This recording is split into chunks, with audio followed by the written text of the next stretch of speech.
Minha gente, hoje, dia 24 de fevereiro de 2017, eu obtive meu título de mestre em ciência política. E aí, eu vou fazer o que com esse título? Não faço ideia, mas eu quero contar pra vocês um pouco da minha pesquisa, das coisas que eu fiz, das que eu tentei fazer e das coisas que me deu vontade de fazer depois que eu acabei. Bom, o que eu fiz nessa dissertação? Eu digo tentei porque às vezes a gente começa um trabalho e ele não sai lá muito bem como a gente planejou no início. Mas então, eu tentei lidar com os efeitos da Lei 8.213 de 91, que dispõe, entre outras coisas, sobre a inserção de pessoas com deficiência no mercado de trabalho.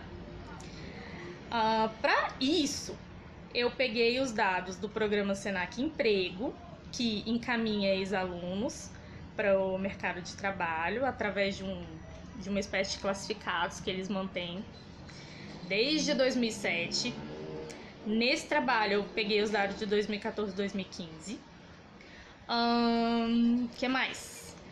Os dados da Relação Anual de Informações Sociais, a RAIS, do Cadastro Geral de Empregados e Desempregados, o CAGED.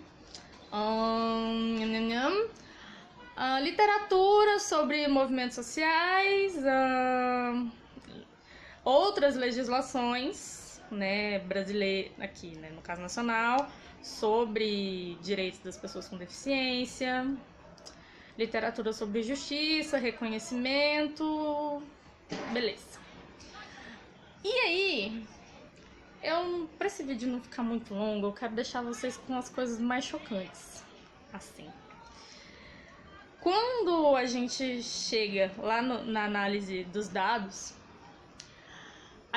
eu vou dar os números nacionais, porque eles já são bizarros.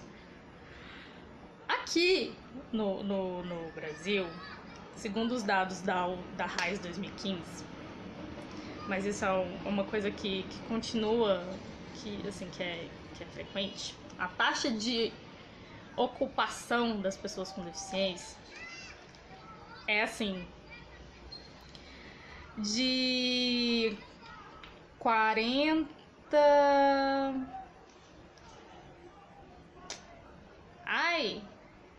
quase 50 milhões de postos de trabalho,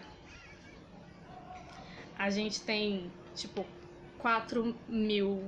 cerca de 4 mil empregados com deficiência. Então a gente tem, tipo, menos de 1% dos empregados, dos vínculos empregatícios declarados na RAIS 2015. Menos de 1% é de pessoas com algum tipo de deficiência. Outro número nacional, a gente tem quase 50 mil empresas que se enquadram na lei de cotas, empresas com 100 ou mais funcionários que, pelo dispositivo legal, ficam obrigadas a contratar um percentual de 2 a 5% de pessoas com algum tipo de deficiência ou reabilitadas da Previdência Social. Beleza. Então a gente tem quase 50 mil empresas. Dessas quase 50 mil empresas, 400 e poucas estão cumprindo a cota. Então a gente tem cerca de 10% só de empresas cumprindo a cota. Mas vamos trazer isso aqui para o Distrito Federal. Aqui para o Distrito Federal, nos anos de 2014 e 2015, lá no programa Senac Emprego, a gente teve quase 9 mil vagas de emprego ofertadas. Dessas quase 9 mil vagas de emprego ofertadas, menos de 30% era para pessoas com algum tipo de deficiência. Então tá, tudo bem, mas aí a gente pensa, bom, às vezes, né, a função que a empresa queria não dava para contratar alguém com uma deficiência e, bom, legalmente isso não é desculpa, porque a empresa tem que adaptar o ambiente de trabalho. Mas não é assim que acontece na realidade. Eu vou chegar nesse ponto, mais no finalzinho. Então tá, 30%. Vamos para a taxa de ocupação aqui. Aqui no Distrito Federal, dos candidatos encaminhados com deficiência, só 22% conseguiram uma contratação. Quando você pega os números para as pessoas sem deficiência, isso ficou em 69%.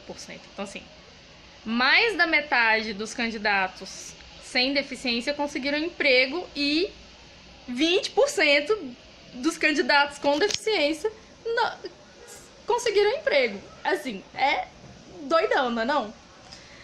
A outra coisa que eu identifiquei na pesquisa é que, embora a nossa legislação proíba a diferenciação salarial em virtude de deficiência ou gênero para pessoas que estão exercendo uma mesma função, eu verifiquei que o salário médio da pessoa com deficiência era 25% menor do que o da pessoa sem deficiência.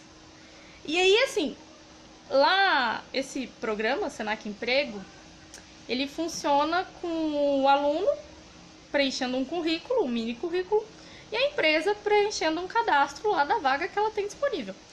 Esse questionário, né, esse cadastro, ele é aberto. Então, assim, quando chegava lá na pergunta, você tinha lá um campo de observações, e aí já acontecia do empresário colocar que ele não estava apto a receber pessoas com deficiência auditiva porque ninguém falava Libras, que ele não estava apto a receber pessoa com deficiência física, cadeirante, ou pessoa com muleta, porque na empresa dele só tinha escada, né? N coisas. E aí você vai vendo que a nossa legislação proíbe a discriminação, mas ela vai achando outros meios de se perpetuar. E aí a gente vai vendo que a legislação, ela avança em muitos sentidos, porque de outra forma, dificilmente essas pessoas conseguiriam uma colocação no mercado formal de trabalho, por causa dos preconceitos, por causa das dificuldades maiores que elas têm de atingir um nível de instrução adequado.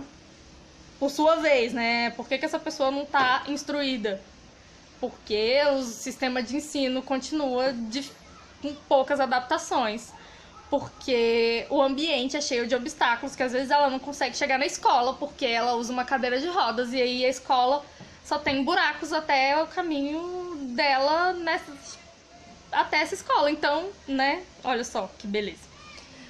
A gente vê que a legislação também falha, né, avança, mas também falha. Por quê? Ela não apresenta hoje uma contrapartida bem estabelecida para o Estado, no sentido de incentivar e flexibilizar os programas de acesso ao crédito para que os empresários tenham condições de arcar com os custos da adaptação do ambiente de trabalho. A gente tem que, muitas vezes, as pessoas com deficiência não são ouvidas no processo de elaboração ou revisão da legislação. Então, assim, às vezes a gente tem leis que lá no papel elas parecem ser maravilhosas, e quando você vai trazer isso para a realidade da pessoa com deficiência que vai viver aquilo, não funciona. E o que foi para onde essa pesquisa direcionou meu olhar no final, que é, então tá, se no processo de tomada de decisão, né, na elaboração da política pública, da implementação, tudo mais, eu não tenho os recursos para que eu tenha acesso às informações que estão ali debatidas. Porque eu sou uma pessoa com deficiência auditiva, não tenho um intérprete na consulta pública, por exemplo. Porque eu sou uma pessoa com deficiência visual e não tem conteúdo em formato acessível para eu poder acompanhar as informações que estão ali. E aí eu vou precisar da figura do intérprete, que vai passar para mim o que está sendo discutido lá e vai repassar o que eu disse para as pessoas que estão discutindo. Então, assim, tanta coisa pode se perder nesse fluxo, nesse telefone sem fio, que a gente fica E aí, como que a gente mede isso? Olha que importante ter uma medida, nem que seja aproximada disso. E é uma coisa que eu quero estudar ainda na vida, mas enquanto eu não estudo, estou aqui dividindo com vocês o que eu aprendi até aqui. E é isso!